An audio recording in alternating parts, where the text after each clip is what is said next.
Michel Lusseau, je vous laisse la parole. Vous avez souhaité intervenir sur ces nouvelles mobilités, sur la mobilité de demain, parler des évolutions structurelles bien sûr, mais aussi la prise en compte des nouveaux acteurs dans le cadre de cette mobilité et le rôle bien sûr des collectivités.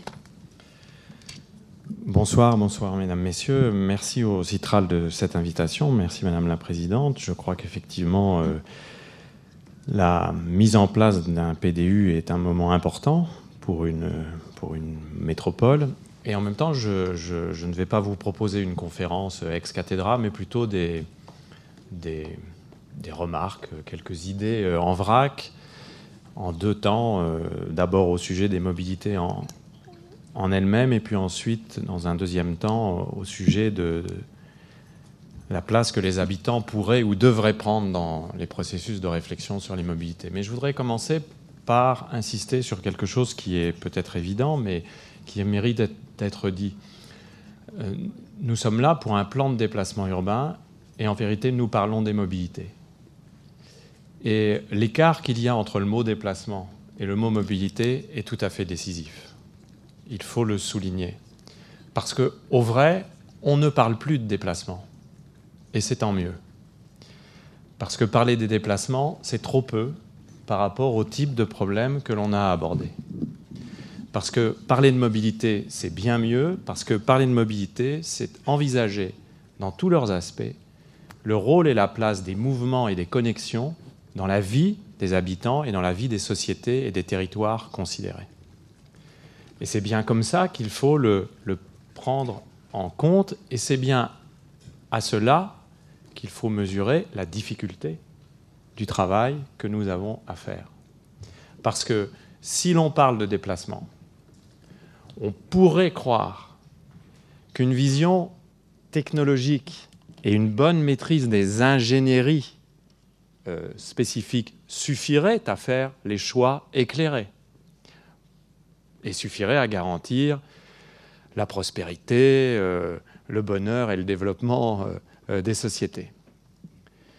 Si l'on parle mobilité, si l'on insiste donc sur le rôle et la place des mouvements et des connexions dans la vie de chaque individu et dans les sociétés que les individus composent et font exister par leur interaction, alors on considère et on conçoit aisément que la mobilité est secondairement une question technologique et secondairement une question d'ingénierie. C'est d'abord ce que j'appellerais, pardonnez-moi du mot peut-être un peu fort, une question anthropologique et politique, au sens noble du mot politique, c'est-à-dire de cette activité intellectuelle qui nous permet à chacun de régler, autant que faire se peut, la vie collective, de produire une certaine régularité et une certaine unité à partir du maximum de diversité qui est celle qui correspond aux aspirations de chacun qui ne sont pas forcément convergentes. C'est bien là la tâche qui vous attend, qui nous attend tous. Habitant la métropole, je considère que je fais évidemment partie de cette tâche. C'est d'être capable de réfléchir avec ce point de vue anthropologique et politique, et non pas de rabattre la réflexion sur des problématiques de choix technologiques, même de choix de mode, parce que je pense qu'en fait, les choix de mode, là aussi, interviennent une fois qu'on a clairement défini un certain nombre d'autres types de choix. Et c'est d'autant plus important qu'on pourrait dire que la vie contemporaine donne une place de plus en plus éminente au mouvement et aux connexions. Alors, ne commettons pas non plus l'erreur de croire qu'il y aurait des sociétés dans l'histoire qui n'auraient pas donné d'importance aux mouvements et aux connexions. En vérité, l'être humain a ceci de particulier, c'est qu'il a toujours été plus ou moins, mais plutôt plus que moins, travaillé par la question mobilitaire. Mais évidemment, dans les sociétés contemporaines, marquées par l'urbanisation très, très importante que nous connaissons, cette problématique du mouvement et de la connexion devient plus importante, et on peut dire que les cultures mobilitaires et les cultures de la connectivité sont devenues des composantes à part entière des sociétés, et je dirais même des composantes à part entière de la vie de chacun d'entre nous. Nous existons en tant qu'êtres mobiles et connectés. Quoi que nous fassions, nous le voudrions ou pas, de toute manière, nous sommes mobiles et connectés. Et il faut à ce sujet ne pas commettre une première erreur, que parfois on commet. On entend beaucoup d'aspirations tout à fait légitimes à des processus, par exemple, de relocalisation des activités humaines et des productions. On en parle notamment dans le domaine agricole, qui est un domaine très concerné par la problématique mobilitaire, on l'oublie trop souvent, mais on en parle aussi dans le domaine de l'évolution de la ville. Et parfois, on pourrait croire, ou laisser croire, que la relocalisation aboutirait à une diminution des mouvements et des besoins de connectivité. Toutes les études qui sont faites jusqu'à présent montrent le contraire. C'est contre-intuitif, un peu paradoxal, mais c'est comme ça. On pourrait même dire que plus nous allons relocaliser, plus nous allons complexifier la problématique mobilitaire, plus nous allons la rapprocher des individus et de leur espace de vie au quotidien, plus nous allons en fait découvrir la complexité des aspirations au mouvement des individus et des aspirations à la connexion des individus. Donc il ne faudrait pas croire que nous serions à la veille d'une démobilisation des sociétés. On peut même estimer l'inverse, même s'il est probable, et il est sans doute souhaitable, que dans les années qui viennent, l'échelle de ces mouvements évolue quelque peu, mais là aussi, il serait erroné de croire, en tout cas qu'à l'échelle mondiale, on en finirait très vite avec la mobilité de grande échelle, de grande ampleur que nous connaissons dans tous les domaines, que ce soit les domaines de la vie individuelle, les domaines de la production, les domaines de la logistique. Ça serait avoir une conception assez erronée du monde tel qu'il existe aujourd'hui pour le croire. Et bien sûr, s'il faut réfléchir à des mobilités fines, de très grande qualité, qui permettent en particulier d'assurer une certaine décarbonation d'une partie au moins de ces mobilités. Peut-être pas de toutes, mais au moins d'une partie de ces mobilités. Donc, je passe souvent mon temps à dire la chose apparemment élémentaire, mais qui est lourde de conséquences. Attendons-nous, dans les années qui viennent, à une complexification de la question et pas à une simplification de la question. Plus nous serons exigeants en termes de qualité, plus nous serons exigeants en termes de durabilité ou de soutenabilité, plus nous serons exigeants en termes de connexion des problématiques de mobilité avec les problématiques de justice, pas au sens de l'institution judiciaire, mais au sens de la théorie philosophique de la justice. Plus nous serons exigeants dans ces domaines, plus les questions deviendront complexes et plus le champ politique structuré par les mobilités deviendra conflictuel. On en parlera peut-être dans la deuxième partie de cette soirée. Moins cela sera finalement consensuel. Parce que, comme l'a dit très bien Annie Guillemot déjà tout à l'heure, plus on va se rapprocher des habitants et de leurs aspirations, plus un certain nombre de contradictions entre les aspirations des habitants, les aspirations de ces habitants en tant qu'usagers, les aspirations de ces habitants entre eux et les aspirations de ces habitants par rapport à l'aspiration de l'institution territoriale qui est censée les représenter, plus les différentiels entre toutes ces aspirations vont s'accroître.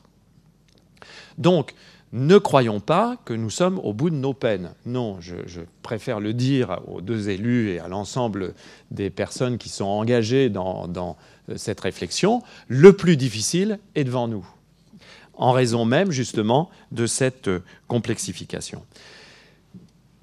Parce que les choix que nous avons à faire sont des choix fondamentalement anthropologiques et politiques. Parce que les choix technologiques et d'ingénierie sont seconds. Et parce que nous aurons de toute manière à nous confronter en permanence à l'aspiration des individus au mouvement. Je rappelle quand même une chose qu'on a trop souvent tendance à oublier, c'est que historiquement, l'aspiration des individus au mouvement, elle est parfaitement synchrone des grandes conquêtes démocratiques. géographe britannique qui s'appelle Stephen Graham a montré dans un livre très célèbre qui s'appelle On the Move que finalement la prise de conscience de la nécessité de vivre en démocratie avait été complètement synchrone de la prise de conscience de la nécessité de décloisonner les sociétés, d'ouvrir les sociétés, de les rendre plus mobiles. Je pense qu'il faut prendre très au sérieux ce lien entre le mouvement, les mobilités, la liberté et la démocratie. Personnellement, je suis très prudent, très méfiant devant tout ce qui pourrait amener à une politique de contention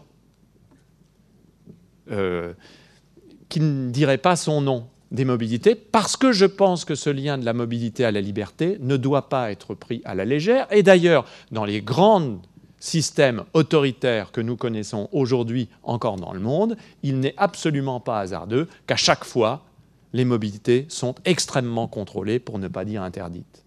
Et je pense que nous ne pouvons pas être désinvoltes par rapport à cette question-là.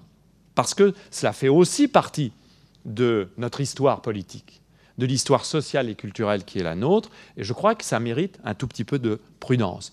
Donc, en raison même de cela, et je vais terminer aussi vite que possible cette première intervention, il me reste encore 2 ou 3 minutes, puisqu'on m'a dit pas plus de 10 minutes, mais comme je ne regarde pas l'heure quand je commence, évidemment, je peux croire que je peux terminer quand je le souhaite. Parce que ce contenu politique et anthropologique est si fort, ne nous y trompons pas, le moindre choix engage un modèle de société et de territoire. Le moindre choix. Prenons le cas de la ville pédestre. C'est très heureux que, grâce à la réflexion sur la mobilité, la marche soit redevenue dans nos réflexions ce qu'elle est dans nos pratiques, c'est-à-dire d'abord un moyen d'assurer de façon très efficace des mouvements tout à fait essentiels. C'est très heureux, et j'ai vu dans les premiers résultats de l'enquête déplacement que la marche avait conquis de nouveaux publics, et c'est tant mieux. Mais évidemment, si nous privilégions la marche à pied, non pas comme un mode résiduel ou exotique, mais comme en soi quelque chose qui procède d'un choix anthropologique et politique. Alors, quel type de ville développons-nous? Quel type d'exigence ça a pour nous tous en termes de choix politiques, de capacité à assumer, par exemple, ce que l'on appelle la ville des courtes distances, que Martial Passy a évoqué, une ville des courtes distances, c'est-à-dire aussi une ville où, en termes d'accessibilité des équipements, d'accessibilité des biens publics, on est capable de faire en sorte que le maillage soit suffisamment dense pour que cette accessibilité soit réelle et offerte au plus grand nombre. Parce que ce ne serait pas juste que la ville des courtes distances soit réservée à certains types d'habitants et pas aux autres. Si nous estimons que cette ville des courtes distances est un modèle auquel nous tenons. Ça ne serait pas juste, ça serait comme on dit dans la théorie de la justice de John Rawls, un auteur américain, ça serait unfair, déloyal, que la ville des courtes distances soit celle de certains groupes sociaux de centre-ville et pas des autres. Donc la question devient, dans quelles conditions peut-on assurer la jouissance de la ville des courtes distances pour tous les habitants de la métropole? Et là, ça devient une autre paire de manches, si vous me passez l'expression, parce que ça nous confronte immédiatement à une réalité de nos territoires. Que faisons-nous, par exemple, de l'espace urbain de faible densité? Comment abordons-nous cet espace urbain de faible densité? Comment abordons-nous les demandes légitimes des habitants de ces espaces urbains de faible densité? Comment abordons-nous leurs aspirations, peut-être, de jouir de cette ville des courtes distances, qui est évidemment une ville très opposée d'un autre type de choix qui pourrait être fait, qui est fait ailleurs dans le monde, c'est-à-dire ce que j'appelle plutôt la ville servicielle, la ville où les moyens mobilitaires, cette fois-ci, sont convertis pour offrir à domicile ou à proximité du domicile des habitants le maximum des services et des produits envisagés. Dans le cadre de cette ville servicielle, les logistiques du dernier kilomètre deviennent tout à fait essentielles, puisque l'idéal, c'est d'apporter au plus près de chacun, sans qu'il se déplace, ce à quoi il aspire. Ce n'est pas du tout le même type de ville. Alors sans doute que plusieurs villes peuvent coexister dans une, c'est d'ailleurs heureux et plutôt intéressant, parce que de l'uniformité naît l'ennui, mais nous voyons bien qu'à chaque fois, ce sont des questions très lourdes qui sont devant nous. Dernier point que je voulais évoquer, mais je n'aurai pas le temps de rentrer dans les détails. Quand on regarde les études sur les mobilités d'aujourd'hui et de demain, on s'aperçoit en fait de quelque chose qui est assez confondant. C'est que les aspirations des habitants en matière de moyens mobilitaires, elles sont assez élémentaires.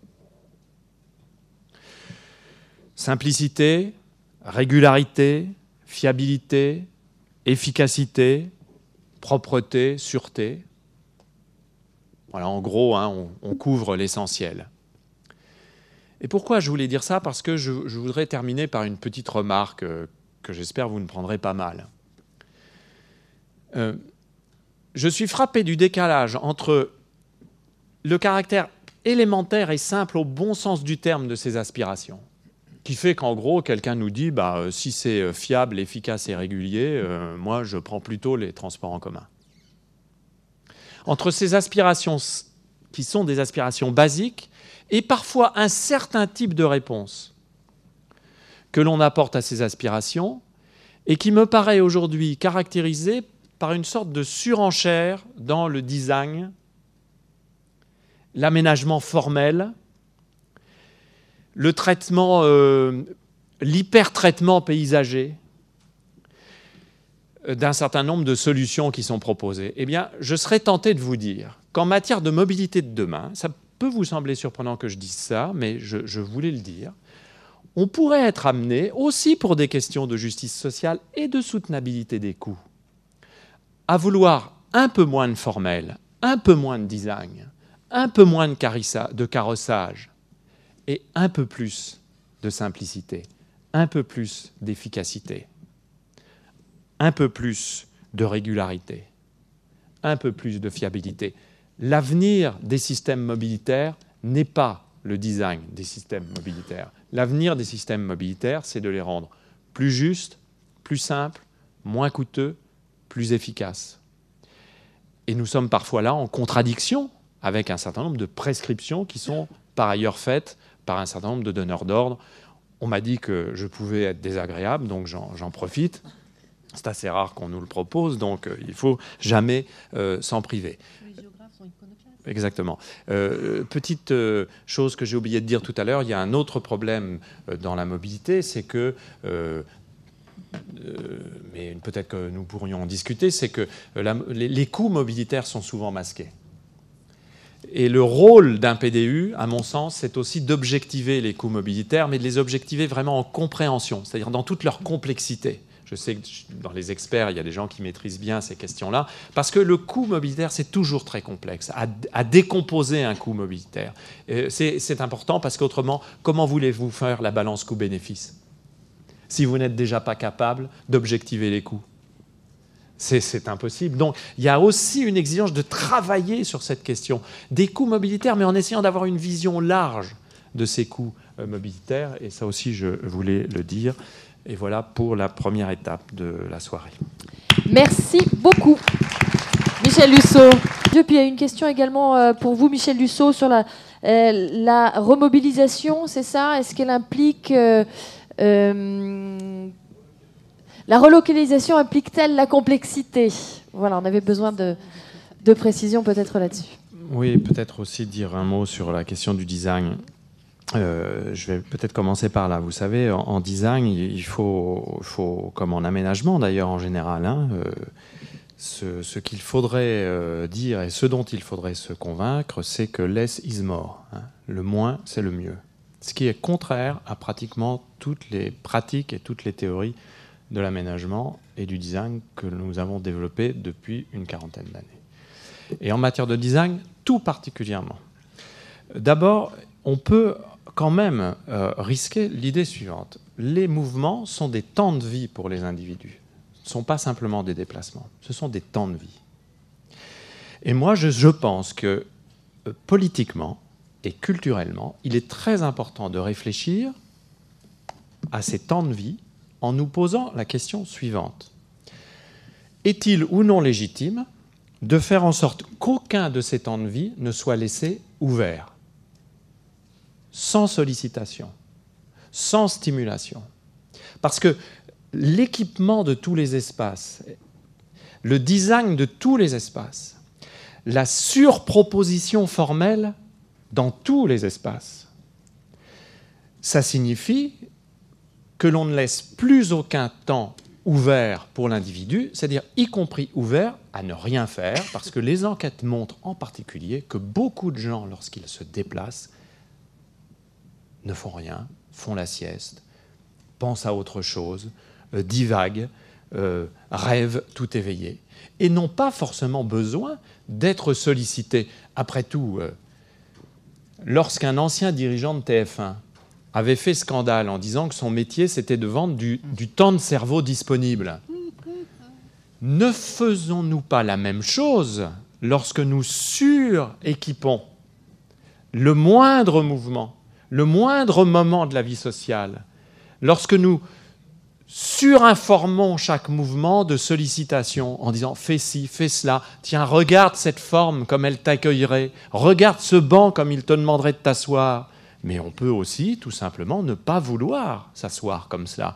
Il y a une certaine arrogance de penser que l'on peut prédisposer la pratique par la forme. Et ce, de plus en plus dans des sociétés marquées par les différences d'âge, de genre, par le multiculturalisme de fait de la plupart des citadins qui ne sont pas forcés de se retrouver dans une proposition formelle.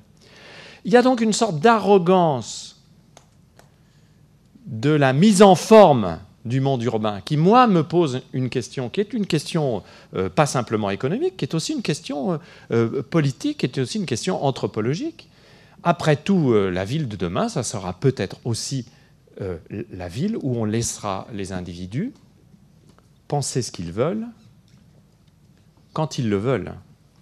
On a beaucoup parlé, vous savez, des slow cities, j'en ai pas parlé tout à l'heure, c'est-à-dire des villes lentes, de tous les mouvements qui tentent d'alentir, de ralentir, d'aller à l'encontre d'une évolution historique vers toujours plus de rapidité. Eh bien, toujours dans les théories du slow, il y a une volonté de se réapproprier, y compris le droit d'être inactif, y compris le droit de ne pas répondre à une sollicitation. Donc, ce sont quand même des choses qui, au moins, doivent être discutées. Il n'y a pas plus politique que la question de la mise en forme de nos espaces de vie. Au moins, ça doit être discuté. Ça ne doit pas être simplement proposé comme une solution de parfaite ergonomie ou une solution artistique qui ne se discute pas. C'est au cœur, me semble-t-il, de la discussion. Alors ensuite, l'ergonomie, je suis d'accord, c'est utile. Faire des villes roulantes, c'est utile.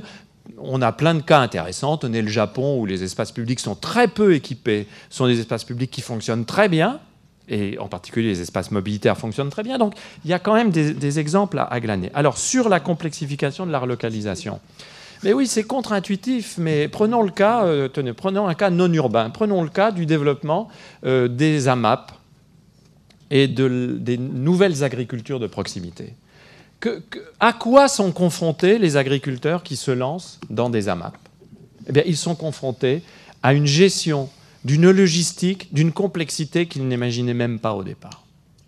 Une des clés dans la réussite des AMAP aujourd'hui, c'est la capacité d'assumer des logistiques au millimètre, des sortes de haute couture logistiques, qui sont extrêmement contraignantes, parce que ce sont des petits nombres, des petites charges, des petites distances. Or, les logistiques aiment les grosses charges, les grosses distances, les grands nombres. Donc nous avons là une activité qui, dans la relocalisation, trouve évidemment une nouvelle raison d'être, mais trouve aussi de nouveaux défis en termes de mobilité, tout simplement pour faire en sorte que l'agriculteur puisse assurer son travail, puisse assurer sa distribution, et que l'acheteur puisse assurer son achat. Et c'est la même chose pour les processus de relocalisation que nous pouvons examiner dans d'autres domaines, et ce d'autant plus que ces nouvelles logistiques s'ajoutent à des anciennes qui ne disparaissent pas pour autant, parce que j'espère que personne ici ne croit que l'on va relocaliser l'ensemble des productions agricoles ou l'ensemble des productions industrielles.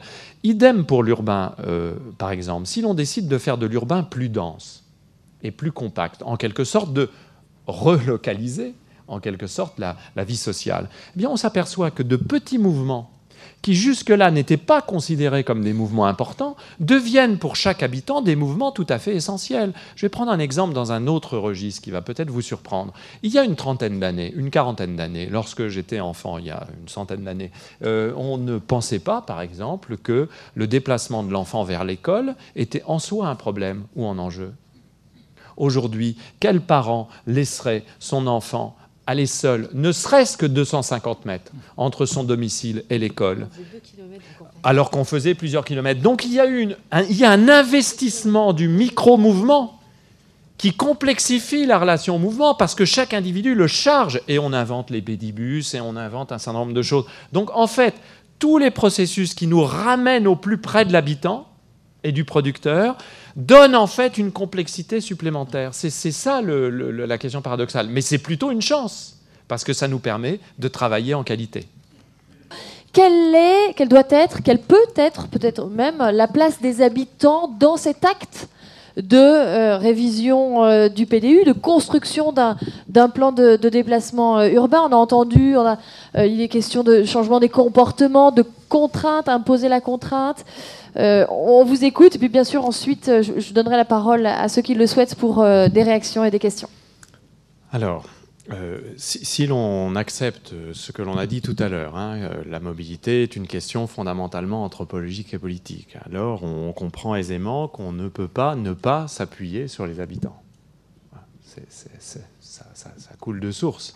On ne pourrait pas d'un côté dire c'est une question anthropologique et politique, et de l'autre côté estimer qu'il faudrait laisser les habitants de côté et leur apporter, j'allais dire clé en main, l'entièreté des solutions qui seraient censées les satisfaire en tant qu'usagers clients des systèmes mobilitaires. Et ce, d'autant plus de surcroît que les habitants ne sont pas des usagers et des clients comme les autres, ce sont des destinataires, mais ce sont aussi des habitants citoyens. Et on peut même aller plus loin, on peut estimer que les habitants possèdent une expertise sur leur manière de vivre, sur leurs espaces de vie, sur leurs mouvements et sur leurs connexions. Et que cette expertise, elle est précieuse. Elle doit être mobilisée. Alors là où ça commence à se gâter, évidemment, c'est que souvent ces expertises des habitants, elles sont très singulières. On dirait, si on voulait faire pédant, idiosyncrasiques, c'est-à-dire elles sont liées à leur propre vécu, à leur propre conception des choses et du monde. Et donc elles sont difficiles à faire converger spontanément. Et c'est d'autant plus ennuyeux que les habitants sont toujours des cohabitants. On n'habite jamais tout seul, quoi qu'on en pense, et quel que soit le désir qu'on puisse en avoir. C'est d'ailleurs un des problèmes de la vie urbaine, vous avez remarqué, c'est que la vie urbaine nous confronte toujours aux autres, et qui sont d'incorrigibles gêneurs. Donc on cohabite toujours, c'est dans le que se pose la difficulté. Et dans une société d'individus comme la nôtre, parce que nous sommes dans des sociétés d'individus, et là-dessus, pardonnez-moi, mais on ne reviendra pas sur cette évolution. Je ne pense pas que quiconque soit dans une société comme la nôtre prêt à renoncer à son intégrité d'individu, intégrité psychologique, intellectuelle, sa capacité de choisir, sa capacité d'avoir ses propres idées. Même si nous voulons trouver des formes de vie collective plus satisfaisantes, nous voulons trouver des formes de vie collective plus satisfaisantes qui s'appuient sur la reconnaissance de notre statut d'individu. Donc dans des sociétés d'individus cohabitants, on se confronte immédiatement au fait que la mésentente l'emporte sur le consensus. Le différent l'emporte sur l'accord. Ce qui a fait dire d'ailleurs à un très très grand philosophe du politique qui s'appelle Jacques Rancière, dans un de ses très grands livres qui s'appelle « La mésentente », que le fondement de la démocratie, c'est le désaccord. Le fait de ne pas être d'accord, c'est ce qui signifie l'existence d'une société démocratique et le fait de, évidemment, pouvoir mettre en scène cette mésentente et en faire quelque chose. Et c'est bien, à mon sens, cela qui vous préoccupe. Parce que je ne doute pas, d'ailleurs, dans les groupes qui ont travaillé, j'imagine que assez spontanément, au départ, tout le monde n'était pas forcément d'accord. Et que le travail a été de trouver la voie de passage, hein, se frayer le chemin qui permettait de surpasser les désaccords. Ça ne veut pas dire les faire disparaître, mais les intégrer dans une dynamique collective. Ce qui fait que, si l'on réfléchit à ce que l'on pourrait appeler une démocratie, alors non pas participative, je n'aime pas du tout ce mot, parce que cette expression, pour moi, c'est une expression pléonastique. Hein. C'est-à-dire une démocratie qui n'est pas participative n'est plus une démocratie. Voilà. C'est le moins qu'on puisse faire en démocratie que de participer. Ça commence par le libre consentement à l'impôt. Il y a du boulot, hein, mais voilà, c'est le moins qu'on puisse faire. Non, une démocratie que l'on pourrait plutôt appeler d'implication dans un certain nombre de projets collectifs, c'est-à-dire une démocratie qui dépasse la participation au système représentationnel, à travers en particulier le choix qu'on peut faire lors des élections. Parce que pour comprendre ce qui va suivre, il faut accepter que la vie d'un système démocratique ne se résume pas au régime électoral qui le caractérise. Voilà. Lorsque le choix électoral est fait, une chose est faite, mais tout n'est pas dit. Et inventer une démocratie d'implication qui soit évidemment connectée avec la démocratie de représentation, c'est la raison de la présence des élus, mais qui apporte aussi un autre registre d'expression démocratique, c'est quelque chose de tout à fait essentiel. Et nous ne sommes peut-être pas en France parmi les sociétés politiques les mieux armées pour faire face à cela, parce que ça n'est pas dans notre tradition. Si nous étions dans certains pays, en Angleterre, aux États-Unis plus encore, il y aurait effectivement quelque chose qui renverrait à une vie démocratique très différente. Je ne dis pas d'ailleurs forcément toujours meilleure, mais en tout cas très différente. Et il faut comprendre que cette démocratie d'implication, elle va se colter cette question de la mésentente. Elle doit en faire sa matière première. Elle ne doit pas l'esquiver. Elle doit partir du fait que nécessairement ça cognera. Nécessairement ça frottera. Tenez, Martial Passy a commencé son discours tout à l'heure par une affirmation, il faut assurer le droit à la ville pour tous. Et c'est intéressant. Tenez, si nous avions le temps, nous pourrions faire un exercice.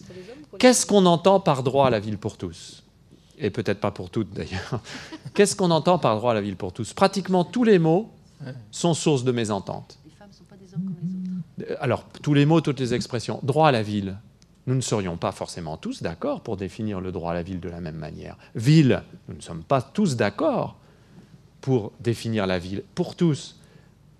La question du tous est une vraie question démocratique. C'est quoi ce tous dont on parle ? Et les femmes ne sont pas des hommes comme les voilà. autres.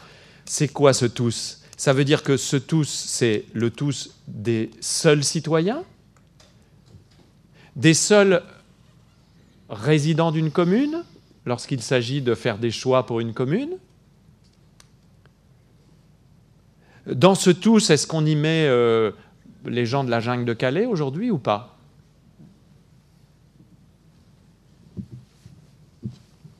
Immédiatement, les questions se posent. Et je ne dis pas qu'elles sont simples à traiter, mais les mettre sous le tapis, en tout cas, c'est s'assurer beaucoup de désagréments. Donc, si l'on prend au sérieux cette démocratie d'implication fondée sur la mésentente, on voit bien qu'il y a un énorme travail à faire, et un travail qui ne s'arrête pas aux productions de documents comme le PDU. En fait, ce que je serais tenté de vous dire, ce que vous faites là, c'est un lancement et pas une conclusion. Cette démocratie d'implication, c'est le contraire de la démocratie d'opinion. C'est le contraire de ce qu'on a l'habitude de pratiquer aujourd'hui quand on pense faire de la démocratie participative, c'est-à-dire de la démocratie d'opinion. C'est-à-dire une démocratie où toutes les prises de parole commencent par « moi je ». Moi je pense que... Non, la démocratie d'implication, ce n'est pas la démocratie de l'opinion personnelle. Parce que la démocratie d'opinion, on sait ce que ça donne, elle est arbitrée par les médias, ça veut dire que c'est la démocratie de la guerre de tranchées, où plus personne ne s'écoute, où plus personne n'est même plus capable d'expliquer pourquoi il est en désaccord avec un autre. Donc la démocratie d'implication, c'est d'abord un processus d'apprentissage collectif. C'est une éducation collective.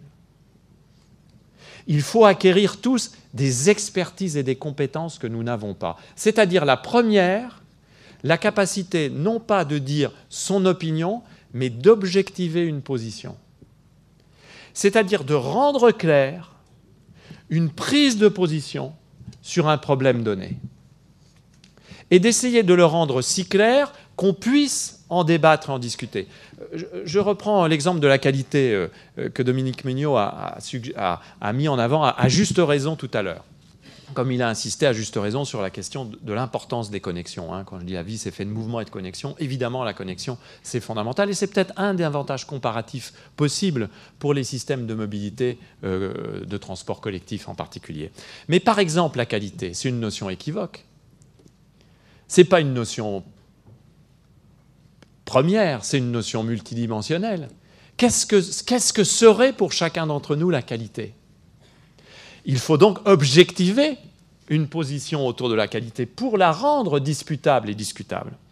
Donc, comment faire cela ? Eh bien, il faut inventer les processus éducatifs qui nous permettent de faire vivre cette démocratie d'opinion. Et mesdames, messieurs, j'ose le dire, je pense que c'est la grande frontière du politique en France pour les prochaines années.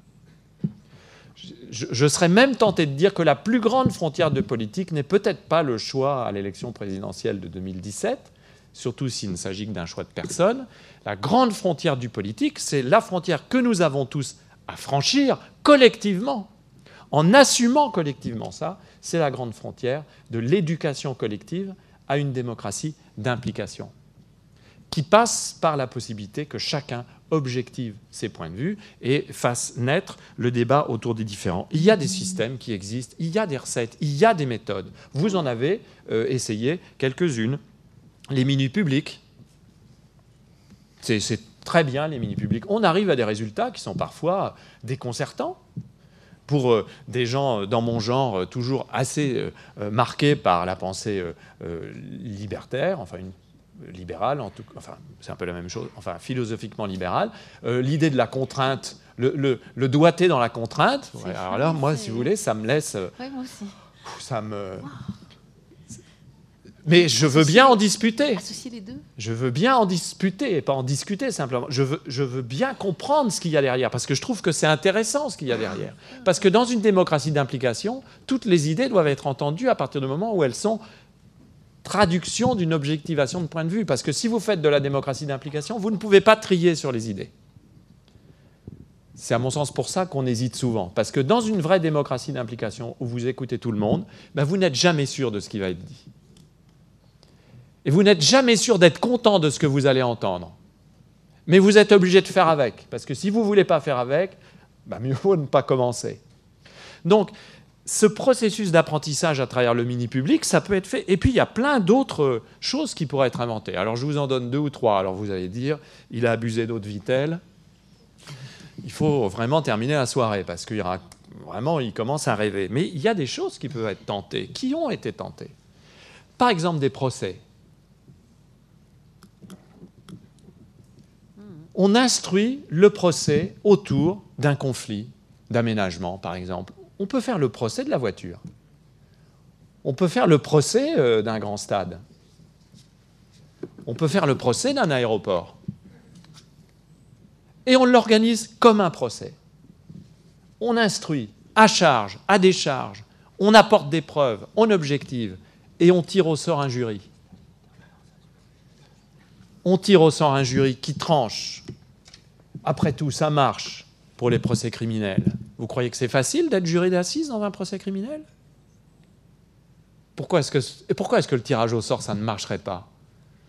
Pour certains processus délibératifs au sujet de certaines questions, sans doute pas toutes, mais pourquoi pas ? Je vais le dire comme je le ressens, je pense que politiquement, un procès, c'est plus juste qu'un référendum. Parce que si on en croit un certain type de référendum qui se passe, par exemple, dans certains pays proches, quand c'est l'UDC qui pose en Suisse un certain nombre de questions, le référendum n'est pas à l'abri des captations démagogiques. Dès que vous êtes dans un processus où vous instruisez, vous êtes obligé de sortir les arguments. À charge et à décharge. Avec des avocats. Ça a été fait, ça. Hein. Je ne rêve pas, ça a été fait. Et je peux vous dire, le pire du pire, c'est que ça fonctionne. C'est d'ailleurs souvent comme ça que je termine mes présentations de ce genre de choses. Qu'avons-nous à risquer en essayant cela? Nous avons à risquer le fait que ça fonctionne. Et que, évidemment, par effet retour, ça questionne notre démocratie. Autre exemple, et j'en terminerai là. Je me suis vu proposer de temps à autre, alors j'ai prévenu que j'allais dire ça, et on m'a dit oui, tu peux dire ça. Je me suis vu proposer de temps à autre la chose suivante. Nous passons beaucoup de temps en mouvement et en connexion. Nous passons vraiment beaucoup de temps de notre vie au quotidien en mouvement et en connexion. Et pourtant, les réseaux de transport, les systèmes connectifs sont infradémocratiques. Pourquoi ne pas inventer un parlement des mobilités et des connexions?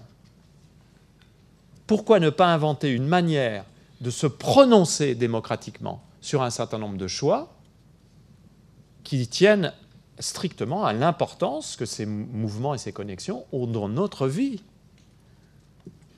Est-ce qu'une fois qu'on a élu ces élus, tout est réglé? Non, il y a encore la vie au jour le jour à aborder. Ce système des parlements des mobilités existe sous forme expérimentale. C'est-à-dire, en gros, on a essayé de faire un parlement d'un grand réseau de transport en lui définissant un certain nombre de fonctions. Ça serait d'ailleurs curieux qu'on soit sceptique par rapport à l'utilité d'un parlement dans un pays de tradition démocratique. Ou alors c'est qu'on n'a plus confiance dans ces parlementaires. Donc il y a là des pistes qui sont tout à fait étonnantes, que dans une certaine mesure, certaines commissions en France, comme la commission du débat public, essayent de travailler en disant mais finalement, comment changer les manières d'entrer en relation autour de sujets politiques et comment faire démocratie différemment de ce que nous avons l'habitude de faire. Qu'avons-nous à risquer à au moins y réfléchir? Pas grand-chose, et peut-être serions-nous bien inspirés de tester, ça et là, quelques modalités réelles de cette démocratie d'implication que j'ai essayé de plaider devant vous en quelques minutes. Merci. Quelqu'un veut-il réagir? Merci beaucoup, Michel Husseau. Alors, quelques mots. Je crois qu'on est dans une période assez stimulante et en même temps parfois un peu éprouvante, où on vit au jour le jour que l'intérêt général devient très équivoque, en fait. C'est contradictoire. Existe-t-il encore? Surtout dans un pays comme la France, où pendant longtemps, il a été porté par l'État. Même les valeurs les plus universelles, aujourd'hui, sont contestées.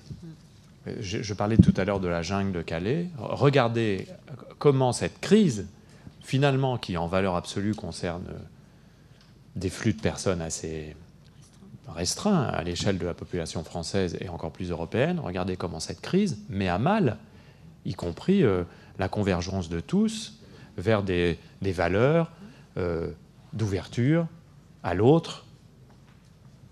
Et effectivement, Gilles Vesco le dit en aparté, c'est en plus un problème de mobilité, de mouvement. Les sociétés sont mises en tension par le mouvement, nécessairement. Donc l'intérêt général, aujourd'hui, moi je peine à le trouver. En tout cas, il ne se décrète plus. Il ne tombe plus, vous savez, du ciel des idées. Il est devenu à minima équivoque en considérant de façon optimiste qu'il existe encore ce dont je ne suis pas certain. De l'autre côté, il y a l'intérêt particulier. Alors l'intérêt particulier, il est en soi légitime. Dans une société d'individus, vous êtes obligé d'accepter la légitimité des intérêts particuliers. Autrement, vous n'êtes pas dans une société d'individus libres. Vous ne pouvez pas dire d'un côté, je reconnais les individus, et de l'autre côté, je délégitime leurs aspirations. Vous ne pouvez pas faire ça. Alors les aspirations ne sont pas toujours pensables en termes d'intérêt, j'entends bien, mais utilisons ce mot commode pour la fin de soirée. Mais cet intérêt particulier, si l'on n'y prend pas garde, il devient rapidement tyrannique. Il se délie très facilement d'autres formes d'intérêts plus globaux. Alors, où se situe peut-être l'avenir? En sachant que, Gilles Vesco l'a bien dit, l'articulation des choix individuels pour qu'ils fassent des bons choix collectifs nécessite toujours des médiations. Ça, pour le coup, on en est pratiquement sûr. Même les Adam Smithiens le savent, en tout cas quand on en discute un peu sérieusement avec eux. Il y a des médiations. Ces médiations, elles peuvent être technologiques. Elles peuvent être politiques. Il faudrait d'ailleurs que lorsqu'elles sont technologiques, on en discute un peu.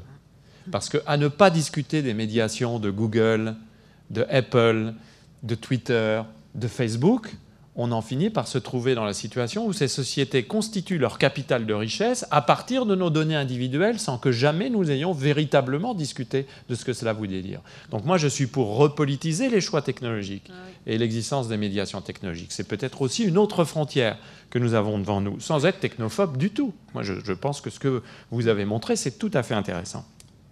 Mais peut-être que l'on peut aller un peu plus loin et se dire, et vous l'avez aussi évoqué, qu'un des enjeux, c'est de réfléchir à ce que pourraient être des intérêts communs. C'est-à-dire qu'ils n'ont plus le caractère surplombant des intérêts généraux de jadis. Dans une métropole comme Lyon, il peut y avoir plusieurs intérêts communs au travail, pas forcément tous convergents, et pas forcément sur des différences de découpage territorial en disant Écully aurait tel intérêt qui serait différent de celui. Ça peut être ça, mais ça peut être d'autres types d'intérêts communs, renvoyant à des âges, à des types de rapports à la ville, à des types de vitesse qu'on veut privilégier dans ses déplacements. Donc il y a des intérêts communs. Et ce qui est intéressant, c'est que ces intérêts communs, il faut les faire émerger dans et par et pour l'action. Deux très bons philosophes français ont écrit un très bon livre sur les communs, Pierre Laval et Christian Nardot, et contre une conception un peu essentialiste des communs, en disant il existe des biens communs qu'on pourrait définir. Eux, ils disent le commun ne se prédéfinit jamais. Le commun, c'est ce qui naît de l'action convergente des individus. Le commun, c'est l'action qui le définit et qui le crée. Donc il y a autant de communs à créer qu'il y a de possibilités de cadrer des actions convergentes. Si nous commençons à raisonner comme ça, alors nous changeons complètement les termes de la politique tels que nous avons l'habitude de le considérer, parce que nous admettons que même dans le cadre d'un PDU ou d'une politique urbaine ou d'une politique territoriale, il est légitime de faire advenir des communs qui ne sont pas forcément convergents, et le travail va être de les ajuster, non pas de les faire converger, mais de les ajuster. Et mesdames, messieurs, la logique d'ajustement n'est pas la logique de convergence. C'est quelque chose d'autre. C'est être capable de faire en sorte que la dissonance soit acceptable néanmoins et soutenable et tenable. Alors, vous pourrez trouver que ce que je vous propose est sans doute un peu utopique, sans doute, mais admettons que la politique a parfois besoin d'un peu au moins d'idéal pour essayer de se régénérer. En tout cas, il est certain que nous devons trouver une manière de sortir aussi de cette sorte de duel stérile aujourd'hui entre l'intérêt général qu'on ne peut plus définir et un intérêt particulier qui tend vite à devenir tyrannique. Et pour ça, retrouvons des technologies politiques, inventons des technologies politiques, et nous serons au moins, je pense, contents de ce travail parce qu'il nous mettra en perspective de nouvelles possibilités d'agir collectivement. Voilà un bel encouragement pour les années à venir. Merci Michel Dussault.